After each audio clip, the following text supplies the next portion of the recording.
Hello and welcome to the video. It's Moonbeam back with another Dragon Age recap. This time, we are visiting Dragon Age 2. The worlds of Dragon Age are linked very closely together, so if you didn't catch my first video, check it out in the link below.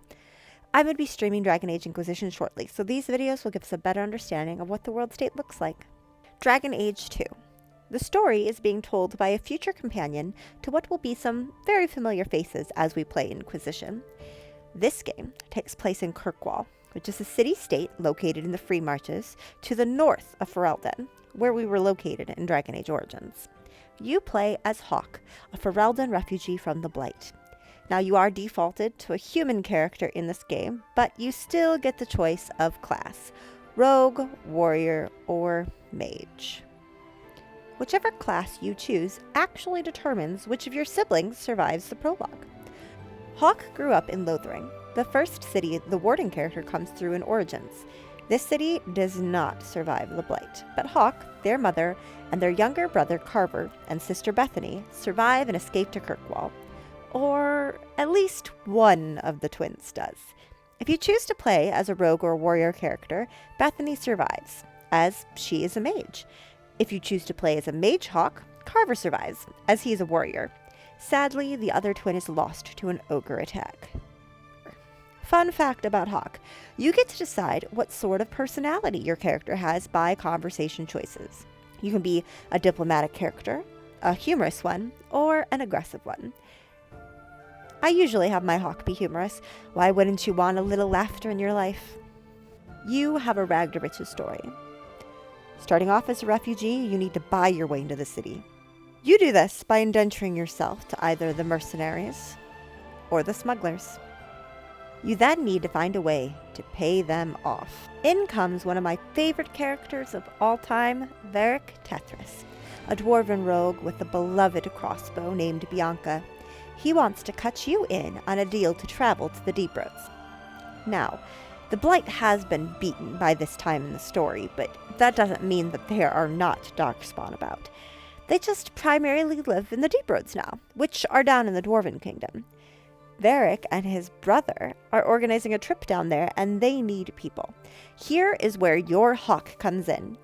You need to put up some gold to buy into the expedition. So off Hawke goes, doing all the deeds to earn money. There are many different quests for the different factions that exist in Kirkwall. A lot of these quests have something to do with the Circle or the Templars, and if you watched my first video, you will know that the Circle, where the mages live, is held under guard by the Templars. In a lot of places, the relationship between the mages and the Templars is one of almost equal, but not here. In Kirkwall, the Templars, led by Knight Commander Meredith, have a very harsh grip on their Circle, which is led by First Enchanter Orsino. It is making the situation in Kirkwall a little bit, well, tense. In the first act, we do get to meet all of our companions. The aforementioned Varric, Anders, a mage that we will talk a lot about later. Boy's got some issues. Fenris, a standoffish, quirky warrior elf with glowing tattoos. Isabella, a rogue pirate boss babe. Meryl, a Dalish mage who is strange, either Bethany or Carver, depending on who survived the prologue. And Aveline, a warrior and the normalist of the entire bunch. Well, technically you meet Aveline in the prologue. Anyways, in Dragon Age 2, you have a rival or friendship basis with your companions, so your conversation points can either win you plus points or minus points with each of these characters, which then lends into the rivalry versus the friendship detail. In my opinion, the two most important characters to remember are Varric and Anders. Now, Anders is an apostate mage. He has a spirit of justice joined with him, which makes things complicated. I mentioned before that the distinction between spirits of virtue and demons would become a thing of contest. It is believed by some that there are spirits who come from the fade of good virtue, justice, love, courage, etc. But there are also spirits of pride, desire, sloth, and that sort. If you are possessed by a spirit of virtue, it can uplift you, guide you, or even help you. If you are possessed by a demon, then it will corrupt you. The spirit of justice has joined Anders because he has shown great compassion for people and he is working as a healer, and he is very notably against the Circle and what he considers the imprisonment of the mages. Either way, you need his help, so you recruit him to the cause. Once your hawk has gathered enough coin to buy into the expedition, you set off to the Deep Roads. You have the choice to either bring Bethany or Carver with you to the Deep Roads. If you do, you resign them to the fate of being corrupted by Darkspawn. They will either succumb to the Blight or become a Grey Warden, depending on choices that you've made. If you choose not to include them in your party, Bethany will be found and sent to the Circle, and Carver will join the Templar Order. In the Deep Roads, you discover an idol made of red lyrium. Well, now that's a surprise. Previously, the only known lyrium was blue. Red lyrium? Well, as it turns out, red lyrium can make people go insane. You will see this play a huge part in Inquisition. The red lyrium idol actually makes Varric's brother Bartrand go a little crazy, and he abandons you in the Deep Roads, so you have to find your way back.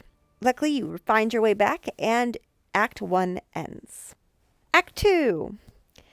The Quinari play a huge part in this act. The Quinari are giant humanoids with large horns and usually have white hair and a grayish skin tone. Sten from the first game was Quinari. See, they made a lot of changes between games. The Quinari are followers of what's called the Qun, which is a code of honor. They got stranded in Kirkwall with their leader, the Arishok, while they were searching for something. Tensions are on the rise because, well, the people of the Andrastian faith are not exactly always known to be accepting of other cultures. This leads to the Arishok deciding to launch an attack on Kirkwall. You, as Hawk, can either defeat the Arishok or convince him to leave the city peacefully. Hawk is declared the champion of Kirkwall for their heroics. Something else that you can do in this act, and that is very important, is a companion quest to do with Anders. See, Anders becomes witness to a very good friend of his becoming Tranquil. A Tranquil is a mage who is not trusted to be able to keep their connection to the Fade. Usually this is an apostate or someone who breaks the Circle rules. However, someone who fails their harrowing will also be forced to become a Tranquil. Seeing his friend in such a state allows Anders to lose control, and Justice takes control of his body and rages against the Templars. Things are not looking good for Anders. Now onto the final act. Provided you let him stay, our buddy Anders asks us to help him gather some ingredients for a potion to separate himself from Justice, because he regrets allowing Justice to take control of his body. Hawk agrees to help him out. Well, surprise! Anders was really making something to explode the Chantry, aka the Church of Andraste. Bro. So yeah, that wasn't taken very well. At the end of the game, the Templars and the mages have finally had enough of each other, and they've decided that they're going to go to war with each other. They come to you, Hawk, and ask for your aid. Now, you have a decision to make. Templars or the mages? Siding with the Templars leads head enchanter Orsino to use the red lyrium to make himself stronger, and you have to fight him. If you side with the mages, the same thing happens with the Knight Commander Meredith. They will be your final boss of the game. Whichever you choose, this leads to a rebellion by most mages everywhere and the fall of the Circles. Thus ends Dragon Age 2. This story is being told by Varric to Cassandra, a character we will meet in Inquisition. Now that I've told you the basics of the story behind Dragon Age 2, we are going to go to our tapestry website and we are going to build our tapestry for this game. Here we have our Dragon Age 2 tapestry. As you can see, we have our hero, our companions, the prologue, Act 1, Act 2, Act 3, as well as a spot for the Legacy DLC. I will be talking about the hero we'll be taking with us into our world's save state. I will be talking about our companions, any of the interesting or juicy tidbits about them that we know of, as well as your romanceable options. In the prologue, the only option that you really have to choose is, do you choose the smugglers or do you choose the mercenaries at the beginning part of the game? It doesn't really have a big impact, so I'm not going to talk about that a whole lot. Act 1 and Act 2 are full of quests. I'll show you Act 1 and I'll show you Act 2, but I'm probably not going to talk about them a whole lot because while the decisions you can make are essential for the building of the Dragon Age 2 world, they're not really that essential going forward into Inquisition, so I probably won't really talk about them a whole lot. Act 3 I'm going to touch on a bit more because there are some essential decisions you make in this act that do carry forward into the future games, and I'm not really going to talk about the Legacy DLC. To be honest, I don't think I've played it, so I wouldn't be the best person with the knowledge on that information. So let's start with our hero Hawk.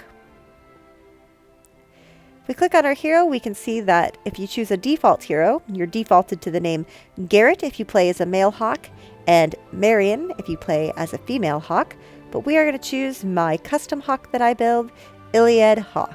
She is a rogue character, and this is what we're going to take with us into Inquisition. If we look at our companions, we can talk quickly about Bethany and Carver. Now remember, we're playing as a rogue Hawk, so that means Carver must die in Lothering.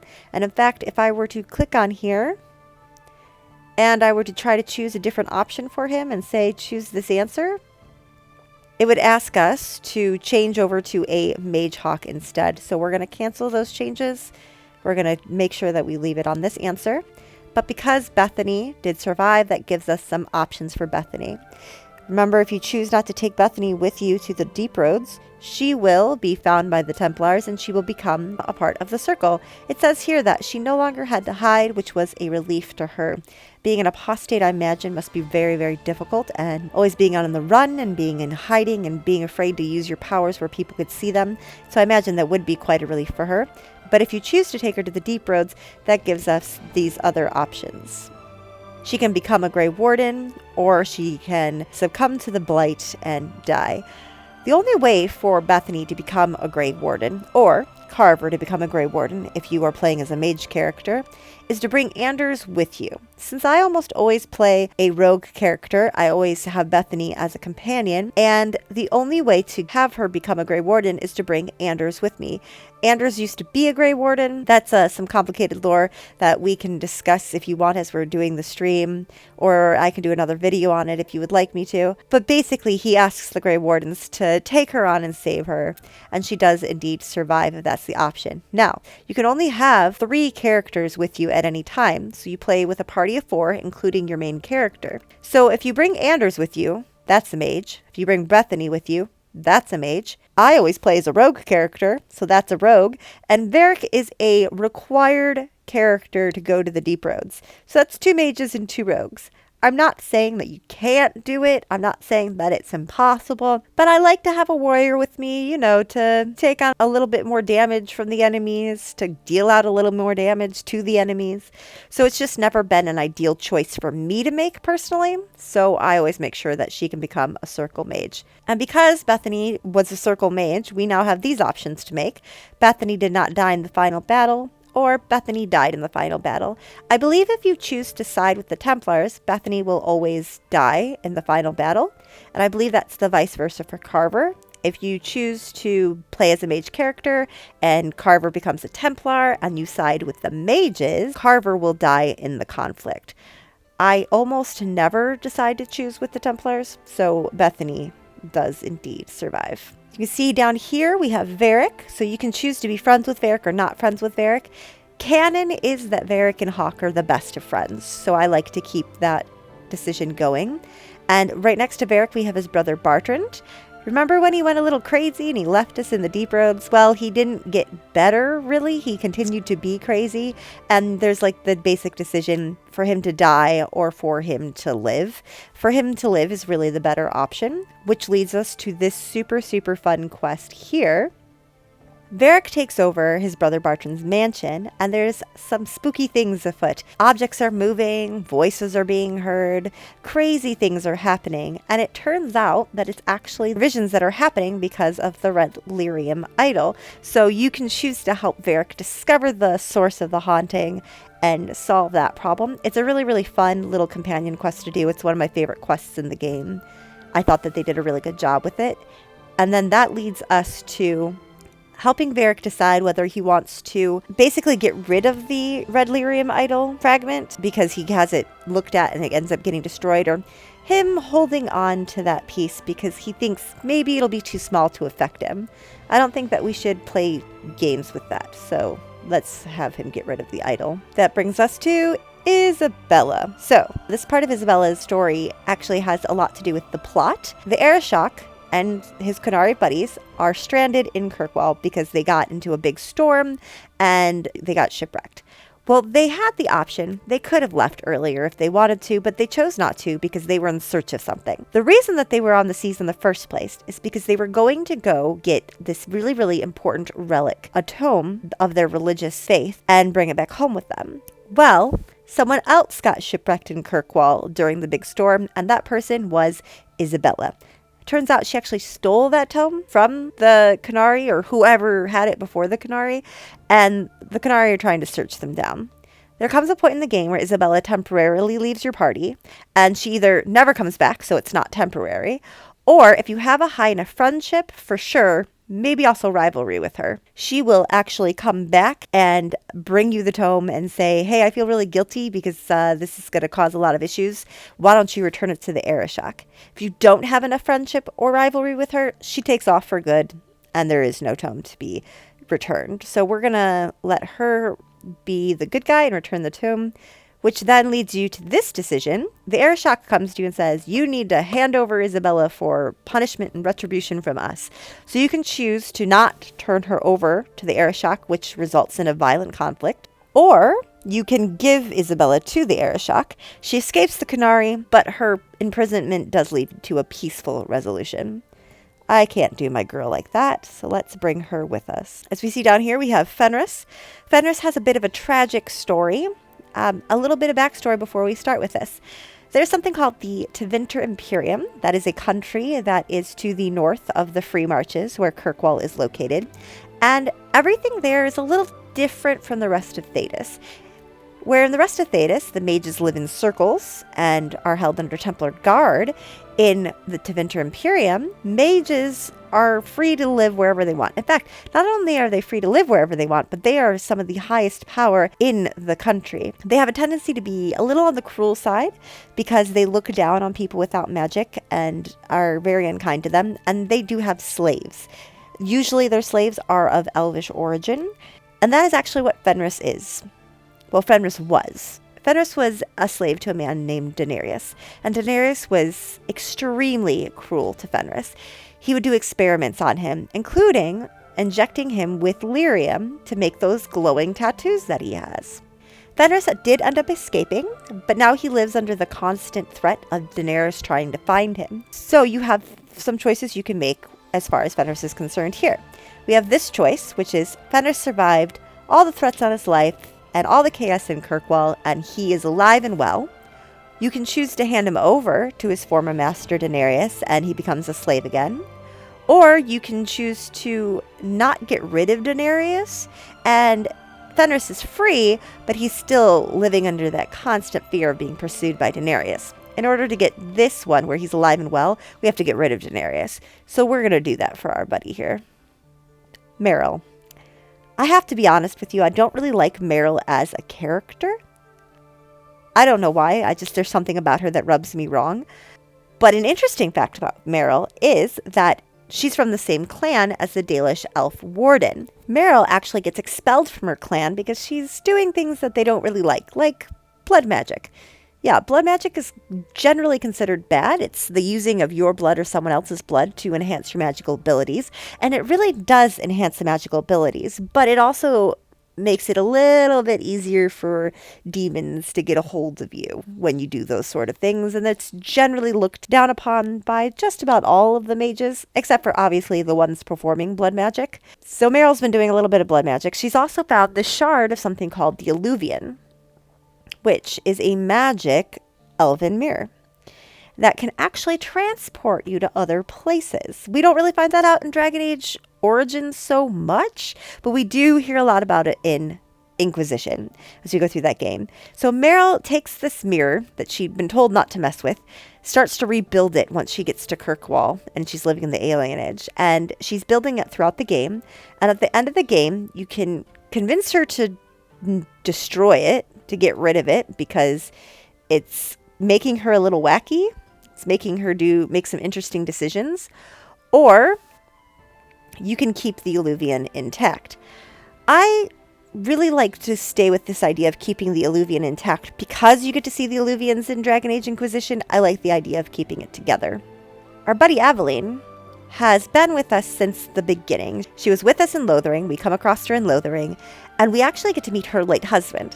I say late husband because unfortunately he caught the blight and he died from his wounds to the blight in the prologue. But Aveline comes with you to Kirkwall. She starts to build an amazing life for herself. She's part of the guard. She works her way up the ranks. And as she works her way up the ranks, she starts to fall in love with a man named Donick. This is another really, really fun companion quest, in my opinion, where Aveline kind of tells you she's got feelings for him, but she doesn't know how to tell him. She doesn't know how romance is. She may be a total boss lady, but she's not really one with her emotions so much. You as Hawk and your other companions can actually help Aveline get her man. You can follow them on one of their patrols that they're going on and create different instances where it allows Aveline a chance to show her love and affection, and they eventually can get married if you help her with this quest, which I think is very, very cool. Those are like the main companions that I wanted to talk about. You've got Sebastian over there, and you've got Talus over there. A cool thing about Talus is that she ties into the Kyun a little bit, which we can explain more of that as we get to a similar kind of story in Inquisition. But she's voiced by Felicia Day, which I thought was really cool. So we go back out. We can look at our Act 1. As you can see, there are many, many different quests here that you can do. A lot of these quests are going to help you save up money so that you can go on your very first expedition to the Deep Roads. And in Act 2, there's less quests, as you can see, but you do still have some quests that you can do. The major quest here is with the Arishok, either killing the Arishok or solving things peacefully with the Arishok. Now, as we go into Act 3, we're going to look at a few things here. This is a little blast for the past here. You have this option here where this man named Nuncio wants you to help him find an assassin. And you can choose to not help him, or you can choose to help him. There's also the option of not getting this letter at all, but that would require a certain character to not have survived the end of Dragon Age Origins. And that certain character is Zevran. You do get to see Zevran in this game. You have the option of turning him over to Nuncio and the Crows, which are an assassin group. Or you can choose not to hand them over to the Crows, and he actually returns the favor by supporting you in the final battle. So that gives you an extra person to fight with. Plus, it's a companion from an old game that you get to see in the second game, which is really very fun. Here's the decision that you're going to have to make in every game, as we have talked about before. Side with the mages or side with the Templars. So the text on this says, Hawk went to the defense of the mages as the gallows burned, because the Templars literally set the gallows on fire. Or, the Templars counted the champion of Kirkwall as an ally while they put down the rebellious mages. So, this is a combination of the mages are rebelling under the harsh things that the Templars are putting down upon them, and the Templars looking at the rebellious mages and them acting out, saying, look, we were right all along. The mages are bad. We should be stricter and harsher on them, which just leads to outright rebellion everywhere. I want to point something out in this one. Knight Captain Cullen right here. This name Cullen is pretty important because he's the only character that really appears in all three games as someone of an important character, not just as a flyby, oh hey, cool callback to the first game like Zevran is, right? So Cullen in the first game is a Templar in the Circle of Ferelden. If you play a Mage Warden origin story, you do get to see him in that little prologue area, but then no matter what origin story you chose, when you go through the mage circle, you'll find him near the top of the circle behind a force shield. And he begs you to kill the mages because he's seen the abominations that they've become. He's seen the mass chaos that's happening around him. And he just thinks that all mages need to be put down now because you can't trust any of them. You can choose to do as he asked, or you can do as I did, and I chose not to do that because I didn't feel like killing all of the mages because some of them went crazy was a great idea, and I wanted to take the mages with me into my final battle because I felt they would be more useful. But either way, either decision that you make to help him or to not help him, he's had enough of Ferelden and the craziness that happened in the mage circle there. He's got this wariness of mages, and so he decides to go to Kirkwall. Well, craziness just must follow this man wherever he goes, because in Kirkwall, things start to go crazy as well. But this time, it's not just the mages, it's the mages and the Templars. He recognizes and he realizes that the Templars are getting power hungry, and they're feeling like they can stand above it all, and they can make their own decisions without consulting the Chantry, which is who's actually in charge of them. And if you decide to side with the mages in the final battle, Cullen will actually side with you as well. And once Knight Commander Meredith is gone, he takes over the Templars and tries to right what is wrong with that. Cullen does end up leading the Templar Order, as we will see in Inquisition, because he is actually one of the advisors that we will get to see in this game as we go on.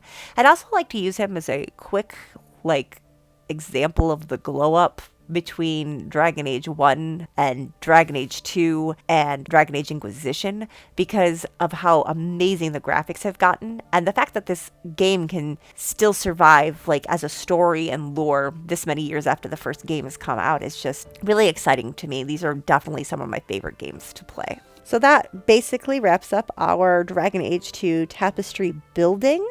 It's much shorter than the first game. There's a lot less intricate choices that you can make, but there's still important choices that will go on to affect Inquisition, which I will be playing very, very, very soon.